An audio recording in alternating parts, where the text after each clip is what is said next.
All right, and welcome everybody to another episode of The Most Important Conversations. I am here today joined by my dear friend, a spiritual master, a tantric master known around the world, Margot Anand, and we are going to be talking about all kinds of things related to sex, sexual energy, Tantra, as it relates to spiritual path, as it relates to business, as it relates to what it means to be in leadership today. And just to open it up, Margot, you and I were chatting yesterday about some of the concerns that you were seeing around the world with this repressed sexual energy that's causing people to lash out, to be violent, to be all of these things. You know, this isn't a typical interview. This is a conversation. So people will find out about all the amazing things that you've done offline, but I want to just start with, let's get into the nitty gritty. What are you seeing and what's concerning you? And then let's kind of meander down that path. What can be done about this? I'll start with a really ridiculous story that explains a lot. I read that in a history book. Unfortunately, I can't reference this book, but it's a big, thick book by a famous French author. And it's the story of Saint Augustine. And Saint Augustine was in love with God, and he was, going to seminary school.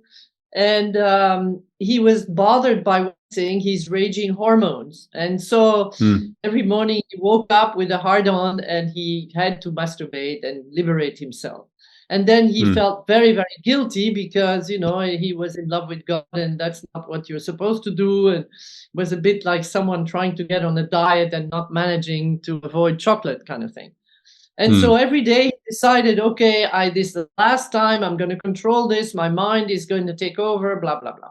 And he didn't manage. So finally he wrote a paper asking himself, why am I not able to control this energy?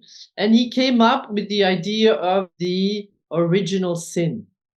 That is, we are born with a flaw, something that is, despicable, that should not be happening, that, we cannot control. So he wrote his paper and he came to the Council of Nicaea, which was a reunion of all the church, the heavy hitters in the church, cardinals and so on. And he presented his paper and they totally jumped on it and they said, that's a great idea. We're going to adopt this. This is going to be part of the church tenets. And there we go, Wow. And so basically, that, coupled with the fact that most of us here in the West stemming from a Christian tradition. And if you look at it, the Christian tradition is based on punishment because we had a prophet, Jesus, who ended up being crucified, to redeem the sins of humanity. So this model of original sin, and then the crucifixion with, basically punishment being, the rule for those who want to wake others up and take them beyond the statu quo is not a good model for us. And so then, we are influenced by churches and controls that say we need to channel this energy. And this energy needs to channel in the concept of the family, of the fact that when you marry, you're only with one person for the rest of your life, which is a bit ridiculous, if you ask me. I mean, it works for some people, but it doesn't for others. Now, I've got some solutions to that one, but generally speaking, So the repression that is happening is based with those two things I mentioned and many others. So if you look at sexual energy, it is called in the tantric scriptures spanda. And the word spanda in Sanskrit means vibration. And so the sky dancing tantra path that we are teaching is basically a transmutation of sexual energy that explains that sexual energy is the basic vibration of life. And this vibration can explode or can manifest itself at different levels of our being. So if it manifests itself as a pressure, a need in the first chakra or energy center, which would be around the lower pelvic floor, we need to make love. That's it. We need to liberate ourselves. But it's not a real liberation. It's a release that follows with needs to be fulfilled. And it's like eating peanuts. The more you eat them, the more you want them. Yeah. And so if you canalize, if you channel this energy to the other energy centers in the body, by the way, we call them chakras, but they're the central focus of our endocrine system, and each of our endocrine glands have a place where the Ida and Pingala, or the yin or receptive channel, and the active channel of our nervous system are crossing.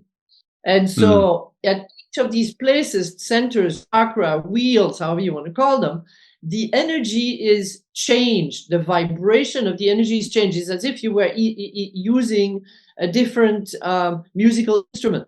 Okay, so now you move this energy to, let's say, the heart. You stimulate the thymus, you stimulate compassion, you stimulate melting, you stimulate slowing down, you move it to the throat, and this happens and that happens. And finally, the transmutation ends at the crown and beyond. And in this place, if the channel that allows the energy to circulate arrives at the crown, then you are expanding your consciousness to join with the greater universe, and you are marrying, in the tantric tradition, you're marrying the goddess Shakti, or the energy embodied in the goddess Shakti, and the consciousness embodied in the gods Shiva or others. And when these two, energy and consciousness, marry, then you move beyond time and space, you move beyond the limitations that we know in the third dimension. Okay? Right. So this is actually a very ancient model, which was talked about in the Middle Ages, when they were talking about the alchemists who were transforming base metal or base instincts into gold or into light.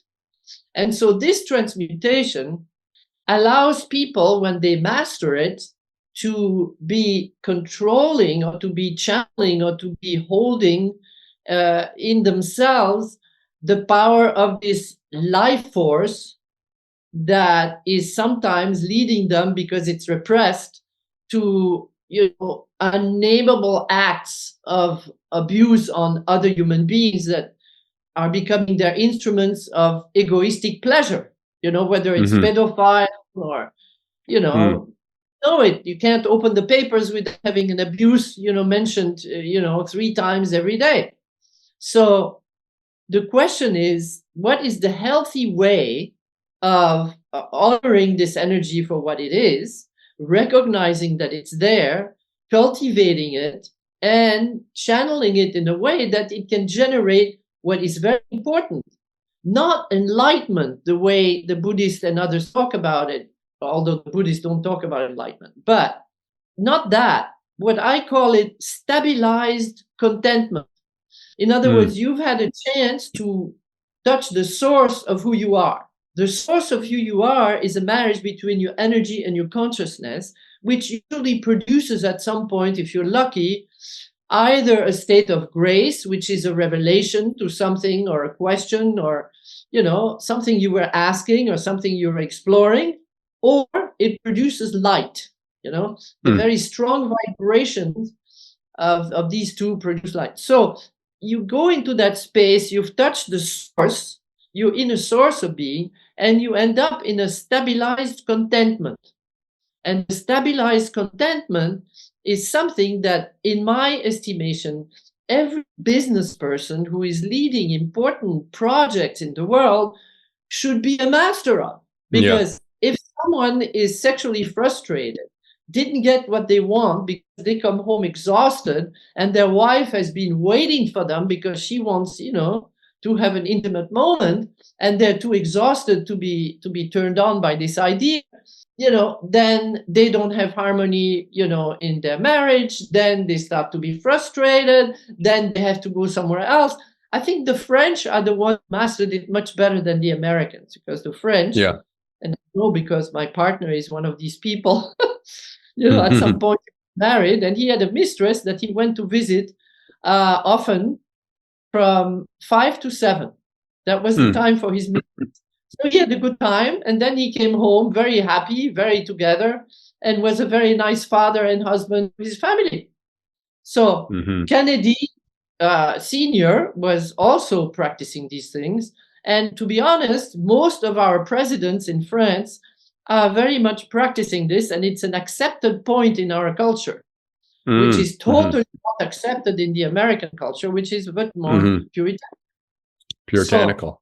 So, puritanical. So, basically in business, we're suffering from the pressure of having to conform to a model, which is preventing us, we think, from flowering, from developing all aspects of our being.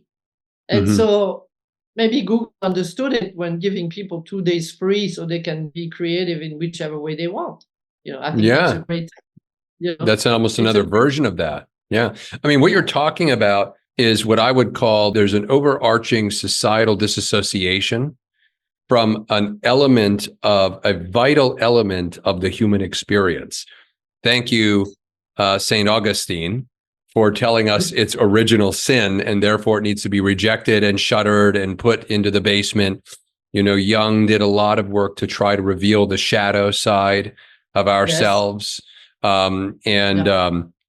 This shadow side, I don't know, if for all of human history, we always had a shadow side, or if this is something that has developed and evolved and become more of a thing as we've industrialized to become more quote unquote sophisticated. But ironically, the more sophisticated we become, the more angry we become, the more disassociated we become, the more disconnected, I think, from the organic human experience.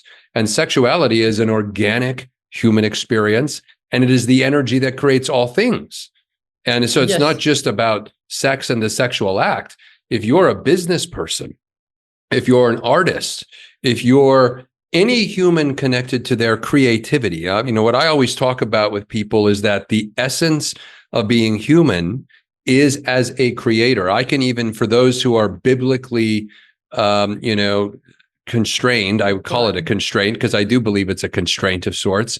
But for those of you who are listening and watching who are, tied into the more biblical side of things, you go to Genesis and it says, and God made us in his image or its image. Well, what was the image? The image of a creator. So to be a creator is the essence of what it means to be human. And what I understand you're saying, and everything that your whole life has been about, has been to help stop people from disassociating from this aspect of themselves, embrace it, integrate it, allow it to flow, allow it to be. And then you become a creator. You become a creator in business. You become a creator in your romantic relationships. You become a creator as an artist. You let this energy flow. You don't repress it, because that just leads to the violence, the constraint, the disassociation, and everything that we're seeing right now. I totally agree. That's it. But the thing is that in order to get to that point, business people that are successful and busy should value as much the time they would spend in the practices that we teach them in their couple, to, let's say, keep either one evening, one afternoon, one day, one weekend, for tantric practice. And to understand that sex is more than just an instinctual need. Sex, Tantra offers a science, and the sky dancing Tantra science I developed is one of the rare spiritual paths that integrates and includes sexuality, what's below the belt. Because most spiritual paths don't talk about it, don't want to deal with it. And it's a mistake, And, what I discovered early on, and I'm still cultivating today, is that orgasm is a state of vibrational circulation of the energy, which does not depend on sex or sexual penetration. And this is a key, because if you can go via various practices, which I'm doing with a friend, I'll recognize that I have a coach in that. But let's say practices like stretch your limbs, liberate your articulations, that allow you to breathe in places of your body where you don't breathe. And at some point, then you go into a deep relaxation like Shavasana. Your body has been now challenged and stretched, and it starts to vibrate. It starts to respond to all this extra energy and breath which is circulating. And before you know it, you have this orgasmic experience, which is circulating through your whole body from your toes to your crown. And then it transforms itself naturally, at least for me, into a laughter. And your body is laughing, your psyche is laughing, and you're laughing and laughing so much that, you can't stop yourself. And so this is a gift. It was given to me by a spiritual teacher in India, where laughter was transmitted to me, unbeknownst to me, in such a way that every night at 7:00, the same laughter would produce itself. And whether I was in a restaurant eating with friends or writing a letter or walking down the street, ha, ha, ha, ha, the laughter would start.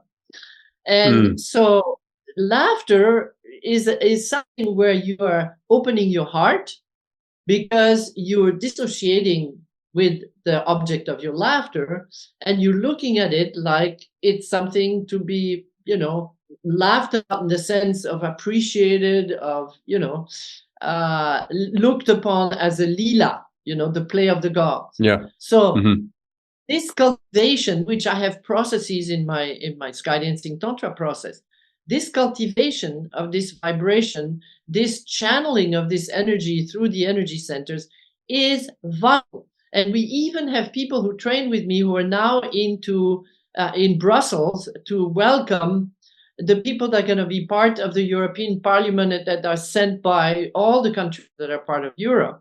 And they're doing these processes to kind of harmonize themselves with the new situation they're going to be in and bring all of themselves into it, So I basically, think that if people were able to self-contain this orgasmic energy, this orgasmic vibration, they would be so much better off. But it would depend on the fact that they would be willing, even if they're important business people and very busy, they would be willing to dedicate, I don't know, this many hours a week to a practice that would render them, orgasmic, that would make them vibrate, that would circulate the energy through each of their creative energy centers, because you become creative, as this book Presence by Peter Senge that I was reading. So he uses the word suspending, and he talks to business people, and he says, we have to get to a point of the suspension of our usual ways of judging, dealing, analyzing situation. Well, the words, he uses different words, but the word suspending, I would use the word witnessing. And this is a key process, witnessing. If you're able to witness something, that means that you're allowing your consciousness to observe itself. Okay? You're observing what is happening, you're suspending, you're analyzing, you're judging, you're, the usual patterns that your synaptic brain transmissions are following. You're suspending all this, and you're looking at the thing as it is now, here. And if you're capable of doing that, which doesn't just happen like this, you have to practice. If you're capable of doing that, you're open to, nothingness. You're open to who you truly are, which is beyond ego. And at that moment, the muse, the inspiration, the grace comes down to give you the revelation you were, looking for. And, this is crucial. This is absolutely crucial. I think it's fascinating, Margot, that if you think about the way that most people relate to sex, I'm just thinking in the Western culture here, this is the thing that they simultaneously, I've watched men, I know men who are, 100 millionaires in terms of their wealth. I'll tell you a quick story, and it gets to the heart of, I think, what I want you to comment on here. So I'm not going to name anybody, but there's a gentleman that I know. He's in his 70s. He's a very wealthy man in real estate in California. And this was many years ago. He asked for my help to help him build a new product line and online brand for something that he was building. And so I said to him, okay, this is what it's going to cost, to get the website and the brand and all of that built up, right? It wasn't a lot. It was under $10,000 just to get the basic website and some branding and stuff. And he says, oh my gosh, you want me to spend, $10,000 on this? Right? Okay. Now, here's the thing. Actually, he had homes in Northern and Southern California. He also had homes in Las Vegas, where I was living at the time. And he would, every weekend, he would get picked up in his Rolls Royce by his driver. The driver would take him to one of his homes in California where, and these were not little homes, these were mansions, where he had his girlfriends living. Different girlfriends in different houses, and he would shower them with gifts and whatever, right? So this is an individual who would spend hundreds of thousands of dollars on his girlfriends for sex. And they weren't prostitutes, but he would shower them with gifts, and it was all about the sexual courtship and the dance, and no problem spending for the sex. But $10,000 for a website? Are you kidding me? Right?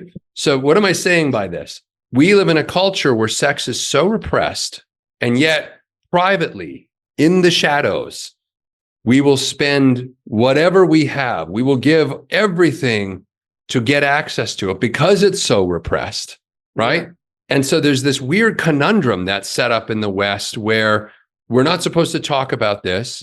We're not supposed to admit that we have desire. We're not supposed to allow ourselves to let the desire in and to have its reign with us and to let that energy flow, right? We make it wrong, the Puritan culture and all of this stuff. And yet we're having complete breakdowns in business, in relationships, in all aspects of society. So to me, it's the linchpin. It's the linchpin that if we can get right, everything else begins to flow. And the last thing I'll say about it is we're about to step into a business culture in the next 5 to 10 years where artificial intelligence is going to take a lot of the jobs.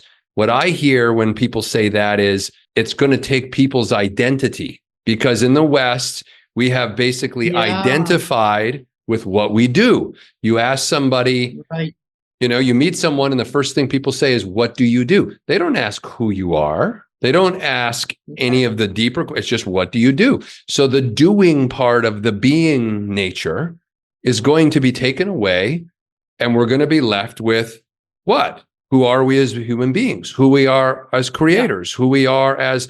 And so this is going to need to be addressed. Your master was Osho. You studied under him. You worked with him. You brought Tantra to the West. I had many others. Many others, right?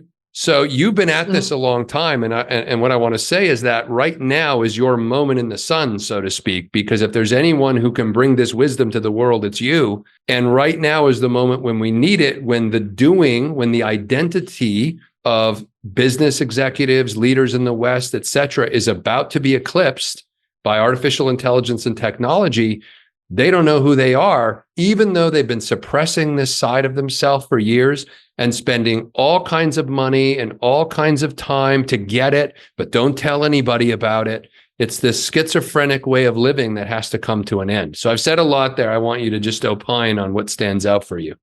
Well, thank you. Yeah, it's very true. Not for every business person, Yeah. Not for every. I've met billionaires in Hollywood that were, pretty cool. I've also had a period in my life where I was the coach for the Hollywood stars, but I was, and still am, promised that I wouldn't mention names. So I don't. But, I came to America with the idea that I wanted people to respect Tantra. And I succeeded. I worked with Deepak Chopra. I worked with Tony Robbins. I worked with Dean Ornish, who was working in the White House at the time. Being the nutritionist for the President Clinton. So, I've had my share of, teaching this work so that it would be respected, and it became, respected.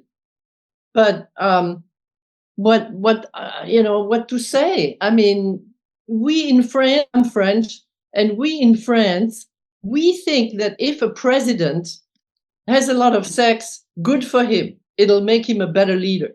Okay. In Interesting. America, we think that if a president has sex outside of marriage, he's taken to court and he has to pay billions or millions in, punishment. So we have a completely different perspective. We think sex is good for you, go for it. Okay. So at the burial of his wife, Mitterrand was there with his wife and his mistress and the daughter he had with his mistress. They were all present. Okay. So there's been a book written about it. So just to say, I think that the most important thing is to, in a marriage, cultivate the sky dancing Tantra path and say, if I have a car, I service it every 5,000 miles. If I have a relationship, I have to nurture it. And that taking the time to nurture it is very, very important. So one day a week, one afternoon a week, one evening a week, practice, the tantric path with your sweetheart, and I have books that tell you exactly step by step what you have to do. And so I was invited to work with business people, and they were gathering of the Young Presidents Organization, for instance, and many others. And what came out in these times was the wives were always complaining that there was not enough time for intimacy because their husbands were busy being successful. So now AI takes over. Hallelujah, there's going to be more time. So this is the time to really dedicate, your extra time to waking up, Right. because the more awake you are, the more creative you are. I have a fairly big organization with hundreds of people in it, in various positions, but it was developed completely organic. It was not that I didn't have a model. I took things one step at a time, what was needed in the moment, and that's how startups are going. You have an idea, you develop it. I think it's great, Yeah. and then is the nomads that they can work, online all over the world, including me. I'm not a nomad, I live here, but it's a wonderful thing. So I think AI, is a good thing. And I think that business people should wake up to the fact that they have a sexual energy that needs to be cultivated in a healthy way. And if that means that they're going to pay someone, to have a moment where they can cultivate that particular sexual energy, it depends. It depends. If you're hiding it in your marriage in the American way, this is a terrible sin. Tu trompes ta femme. I don't know how you say it in English. But, in France, it's an accepted procedure. You should almost do that, because if you do that, you're going to be a happy man and everybody's going to benefit from it. And I myself have been in situations where I told a white lie to my main partner because I had been with someone else, etc., etc. And that white lie was what helped him, heal, because he didn't know what I was doing, and therefore, blah, blah, blah. It's a story, but it's a very different perspective. And I think that the perspective of the American people, should be enlarged, and that, and it's not just the business people, it's the culture. I mean, the repression in the culture is insane, and it's all the moral stuff from the churches, and we should behave that way. I mean, time to blow this up, time to enlarge the picture. Okay. Yeah. So now, what can we learn from the French, though? I mean, so here I'm thinking the French historically, the Catholic religion is a dominant religion. St. Augustine, original sin. I mean, clearly that's, part of the tradition that would be passed down by the Catholic Church. But in some way, the French as a culture, your culture, has found a way to reconcile the sexual energy that is innate to all of us and not make it wrong.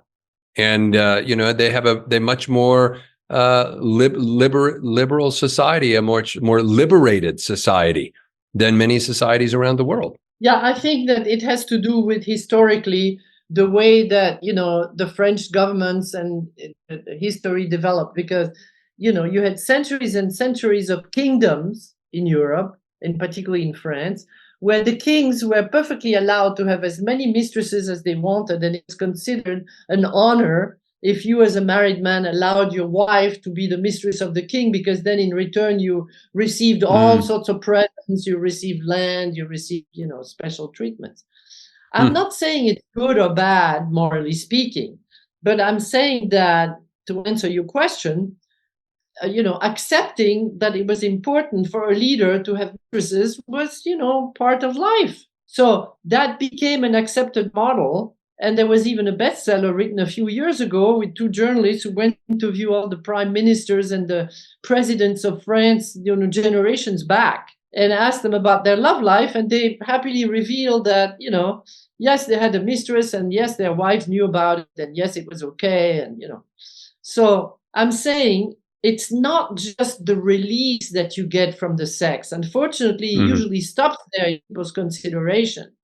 And this is why actually I regret, I was at some point invited by the Kennedy School of Political Leadership when my books became bestseller. I actually won The Art of Sexual Ecstasy, became a bestseller. So they invited me because the leader of the school took my training at Omega Institute with his wife. So he said, okay, we have business people, we have presidents and prime ministers. At least we have people that we are educating and training so they can become, presidents and prime ministers and so on.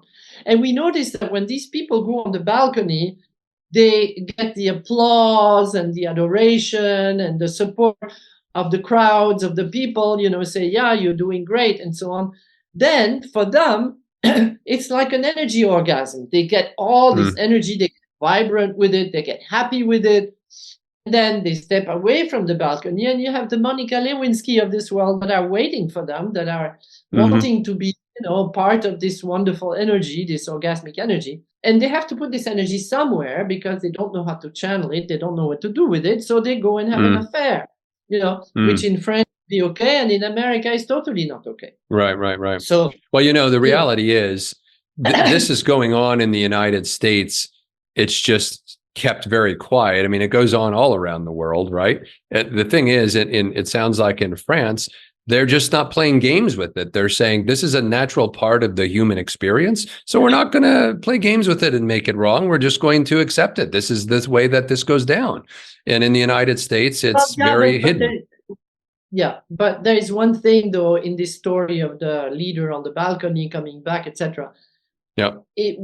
My discussion with the Kennedy School of Political Leadership was, they asked me, can you teach these people how to open their central channel so that they can take all this energy that they're getting, this vibrant energy, this orgasmic energy, you could call it, and channel it through their energy centers so that they get to the source, they get to the all, they get to the oneness, okay? Right. And the idea was that if a leader has this part of himself opened, and if he practices that opening, the channeling of needs, of sexual energy, of desire, of depending on something outside of yourself, this is the big thing. As long as you depend from something outside that you need for your happiness, you're toast. That's but right. The moment you have opened your central channel and you can sit in meditation and your chakra energy centers are alive, they can contract, they can expand, they can move energy, and you get to the point where, those energies gathering in the third eye or gathering, in the crown, you don't need so much from the outside, not in the same way. You can be satisfied with what's happening inside. And we do something that I call, dedicating this to your inner lover, which is the Buddha in your heart. So if you can take all this and you can, and the goodness that you cultivate, and you can bring it and dedicate it to your inner lover is that part in you that that helps you to make the transition between feeling lonely because you depend from someone or something outside you don't have, to the natural situation of a human being, which is aloneness. Okay? Aloneness is something to be contented with, to be cultivating, because in aloneness, what Peter Senge calls, what is it? Doesn't call it suspending. He calls it, he says doing nothing is creating a sacred space. So he calls it the importance of doing nothing. And I call it, creating a sacred space where you're the observer that has suspended everything, and your energy is gifted to your heart, is gifted to yourself. So it sounds very sort of esoteric what I'm saying, but I did work with business people, and they agreed that this was very helpful. In fact, I worked with a guy who had 6,000 restaurants, with a couple, 6,000 restaurants, including the restaurant on the top of the Eiffel Tower, which is, you have to reserve 1 or 2 days in advance, because all the prime ministers and the people of the government and the politicians are going to this place on top of the Eiffel Tower in Paris. So he offered to invite my father, who was a diplomat, a lawyer, totally not of my world, and my mother, who was a loving person, so she was of all worlds. They invited my parents to this restaurant. And during the meal, these two people with this important business guy started to shower my father with all the benefits that he got from my training. One of the things I remember he said, by working to channel energy to my chakras, I opened my power chakra in the solar plexus. And when I see a person, to see whether they're the right person to hire to be a manager of one of my restaurants, I can read their energy, and I can immediately see whether you have the kind of power that is going to make them a good leader or not. So he said that because he says, I'm going from the solar plexus, I'm expanding, my consciousness, my energy, my analysis of the situation through my power chakra, through my solar plexus. So he went on, and by the end of the dinner, all of a sudden, my father had gathered quite a more respect for, the work that his daughter was doing. So, in a way, this guy, gave me a great favor. So, what can I say? It's the comment about doing nothing, and you're right. I always say the hardest thing for a human being to do is nothing. And actually, it reminds me, funny enough, just to connect to your, your lineage and your background with Osho. I was just yesterday, I was reading a talk that a transcript from a talk he gave, and he says, someone asked him a question, how he would always answer the questions. And at one point he says, there's that saying, don't just sit there, do something. But Osho didn't say that. He said, don't just do something, sit there. And it was the flip, nobody expected him to say that, but he was talking about this very thing, the power of creating nothing, of being with nothing, and empty space and aloneness, as you were talking about. And that's a creative space, because when you think about creativity, by definition, we often get this confused, but we often confuse creativity and innovation as the same thing, but they're not. Innovation is, what I give the example is, innovation is you have a prop airplane, then you innovate, and then you have a jet airplane. But creativity is no airplane and then airplane. So creativity always comes from nothing, from no thing. And, AI, when we come back to business and AI and all of this, AI is, at the moment at least, cannot create from no thing. It needs some kind of a prompt, some kind of an input, and from that input, it can do something. So that's an innovation. But human beings, we get inspiration, we get sparks out of nowhere, it seems. It's like, right? Yes. So this sexual energy is the energy of our creativity. And from what I understand you're saying is, when we create the spaciousness in us and we allow that energy to flow freely and to migrate up, we become immensely powerful as creators at that moment in time, because we're not looking outside ourselves. Yeah. Exactly. That's exactly it. Yeah. So let's create a conference and a training for business people around these issues. It's a big issue. It's a big issue. And I think that the biggest thing that we're going to run into, I truly believe this, with our work in our group, with the whole life architecture program, and we're about to start something that we'd love to work with you on in Skydancing Tantra and integrate how we can help to promote your great work, is the Jungle and the Gardener program, which is a metaphor for the masculine, the feminine energy. And it's directed towards entrepreneurs and business people. So whether you're in a corporation as an executive, or what's going to happen, I believe, in the next 5 to 10 years en masse, it's going to slowly scale, but it's going to build up momentum, is all of these displaced people who used to have jobs, and many of them now aren't going to have their job because AI is going to replace it. They're not just going to necessarily sit around. I mean, some of them might, but a lot of them are going to, because we are creators naturally, they're going to start thinking, well, gee, I got to do something. I have to create something. I have to, be up to something in the world. And I think we're about to see a new era of entrepreneurship. But here's the thing.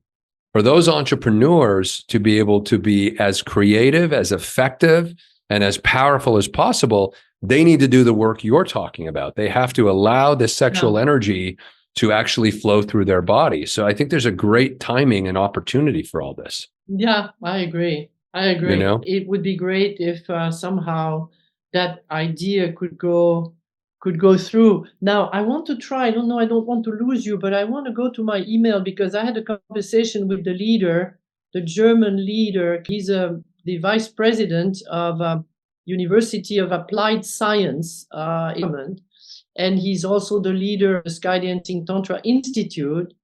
And in his world, whenever he tried in the university with his students who were learning about technique and business and creating cars and, being, very proactively creating new things. And he said he introduced all sorts of ideas like the goodness of opening your sensuality or flirting or whatever it was. And the students themselves refused. They didn't want to have anything to do with it. They didn't want to, have anything having to do with sexuality. So that is the crux of the matter. How do we get the general public, who is basically always afraid or somehow contracting around the idea of free sexuality? How do we get them to understand that this is a healthy thing? When you marry and you have a sexual relationship with your partner, whether married or not, about 2 to 3 to 4 years into the relationship, you have to go through a shift because the newness, that was happening there with your sexuality is kind of eroding because you've been together a long time, sleeping in the same bed, seeing each other, etc. So how do you, renew this? And you renew it by practicing once a week, a meeting around Tantra. Yeah. And in this meeting, you start by creating a sacred space with your partner, and each has the right to say what they need to come to the level of such a meeting in the sacred dimension together. And one might say, I'm very tired, I don't have the energy, I want a massage, with my trapezius muscles. And another one might say, I want you to recite me a poem or whatever. But, that's one way of approaching it. And another way is to play what I call the yin-yang game, the feminine and masculine. So I'll give you an anecdote. I was working with Deepak Chopra, and I was just arriving in Bali, and Deepak calls and he says, I'm in the Sirius radio station, and we're going to have an interview about the Kama Sutra book that I just released. And, can you talk to me about that? And I said, okay. And he says, actually, particularly this, I'm going to have a meeting with politicians shortly. And one of them has a very difficult question that he wants to deal with. And how would you use Tantra to help him to resolve this question? And he went into more details that I don't want to go into. And I said, this is what you do. And this is a great thing business people could also apply. You put one pillow that represents your feminine side, your yin side, your receptive side, and you put another pillow facing, which represents your masculine side, which represents the one that is yang, which goes for it, which is leading, which is showing the way. And the yin side is more the defender of life, in the being side of life. Okay, and the other one is the doer. Now, these two are going to have a conversation. You're going to take the place of the pillow of the yin, and you're going to let your feminine side speak about the subject. And the cushion in the middle is the subject. Then you have a friend who is the witness and who writes down what is being said. The feminine says, whatever. The masculine, then when you finished, you shift and you sit on the pillow of the masculine, then the masculine says, whatever, in the doing side of things. And the game is, they have to shift, you have to shift pillows and talk from these two perspectives, the being and the doing, until you come to a compromise which is acceptable by both. And that is your solution.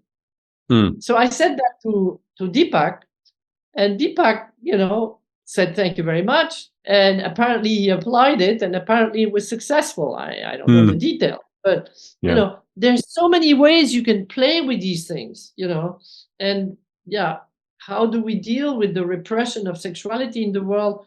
By having, a positive, renewed, playful, laughing, light attitude, by allowing partners to express their needs and to feel that they can satisfy them.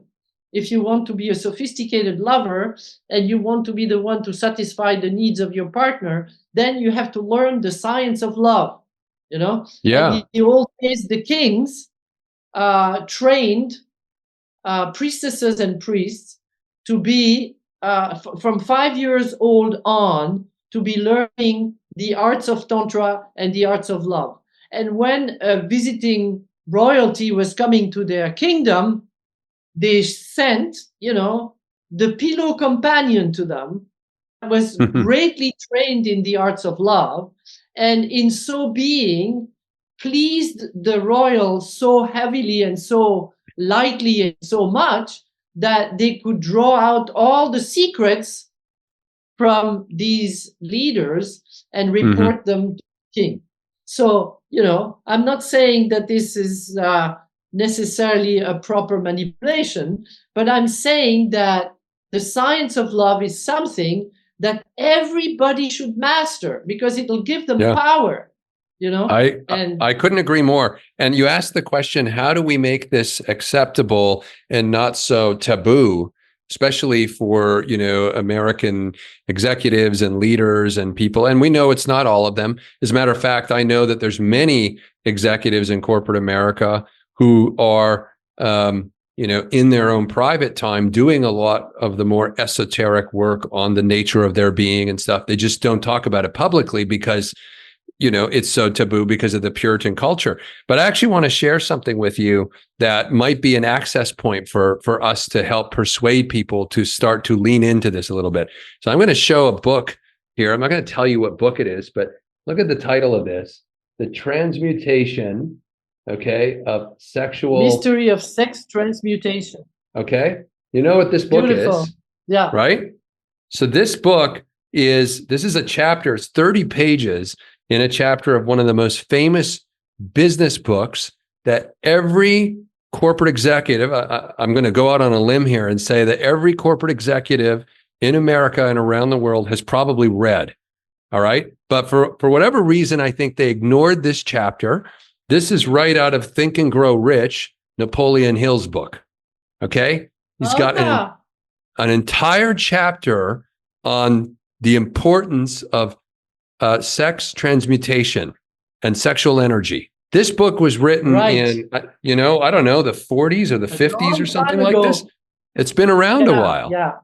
And it sits on every business person's shelf. So if you need permission to lean into Tantra, to lean into skydancing Tantra, to lean into, Margot, you and I are going to talk more about work we can do together.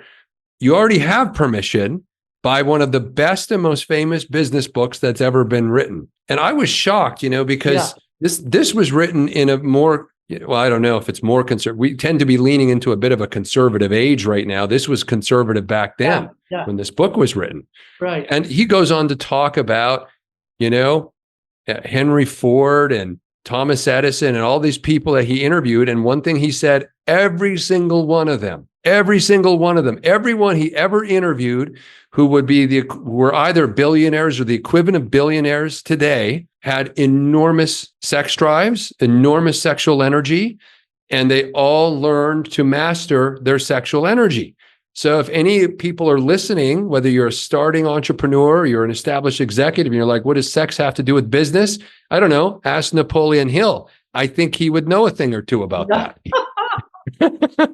Yeah, well, I'm talking about the same thing. That's it. Yeah. So, yeah. So I think there's a huge opportunity here, and we're just this dialogue, incidentally, is creating an access point and permission for entrepreneurs and business executives to start to pay attention. So it's, and I love how you talked about how you created Skydancing Tantra. You're an entrepreneur and you did it very organically, and you allowed yourself to be guided by, the sexual energy, the creative energy. And you were, and so I think this is a thing that a lot of executives, and especially in the entrepreneurial world, are missing today. This idea that they want everything to happen instantly and they want everything to happen fast. And it's they're too, as you said earlier, kind of outward focused as opposed to inward focused. Yeah. Right? Yeah. So there's so much here. Unfortunately, the word Tantra has gotten, of course, a bad reputation because there is abuse in everything, everywhere, all the time. So now, there have been Tantra group leaders who thought that they could pick, a participant, in their audience and create their own personal harem because they haven't been able to take care of their sexual needs before they walk on stage and they lead the people. So, Freud already talked about transference and countertransference. In our school, every, certified teacher signs an ethical chart that they are not going to have any kind of interaction, romantic interaction with the participants, period. You know, they can have them among the team, but not with the participants. So, it's a thing that people should actually learn how to channel their energy. This is the key, and we can do that independently of the sexual context. It's all a matter of how you think, So, in presence, so you're able to suspend your mind, you're able to suspend your beliefs, you come into presence. That is the moment when the muse can come and visit you, as it did for me, It was in moments of retreats, of spiritual retreats, of fasting, that I got these incredible insights and transmission that allowed me to create Skydancing Tantra, because I had beings from other dimensions that appeared, like Buddha Padmasambhava especially, and, he gave me a transmission about these Skydancing practices that come from the 8th century Tibet that he was practicing. There's books about it. There's a book published by Shambhala called Skydancer, where these practices were done with his consort. You can visit these caves in Sikkim, especially in Bhutan. So, Skydancing Tantra was inspired by Buddha Padmasambhava. And this was happening outside of the 3rd dimension. I don't mention it usually too much because people would think I'm nuts. But the point is, there is so many dimensions to travel. And the more you're able to pluck other dimensions and receive information, the more successful you're going to be. And so that's what I want to leave our listeners with, Be interested in what is beyond the boundaries of your beliefs and of your education. Get interested in the unknown, in all sorts of things, and it will and you will reap unexpected treasure from it. Wonderful. Well, that is a great place to end. Margot, as usual, thank you so much for your generosity as we wrap up here today. And we'll have you back. And more importantly, I'm excited for us to continue to create behind the scenes and think about what we can do together to bring to, your world, our audience, and some of the business communities that we're working within right now, I think there's definitely the seeds of something here that are starting to blossom. So I'm always so grateful with your time. I'll give you a last example. Thank Please. you. Sorry to interrupt. The man who's the founder of Salesforce invited me to, give a talk to his CEOs about the importance and the fruits of cultivating ecstatic states. So it was a wonderful time where I could work with these people. So yeah, again, well, the timing is right. If you haven't read this, and just for our listeners too, I would encourage you to check this book out by Jamie Wheel, which we are going to have on our show as well. Recapture the Rapture. Okay, and look at the rethinking God, sex, death in a world that has lost its mind. Now, he's talking about ecstatic states and how we in society need to get back to allowing ourselves to engage in ecstatic states as a way to enlighten ourselves, as a way to connect to ourselves spiritually, and as a way to create what's possible for the new world that's coming. Because we are in a moment where a new world is being created. Literally, we're in the middle of it right now. It's a fascinating time to live. And I can't think of a better tool to be able to provide people other than access to the sexual energy that is coursing through all of us all the time. Yeah, and if you want to know what can be revealed when you do that, well, if you want to blow your mind, read my book, Love, Sex, and Awakening. Yes, I have a copy of it right around here somewhere. Yeah.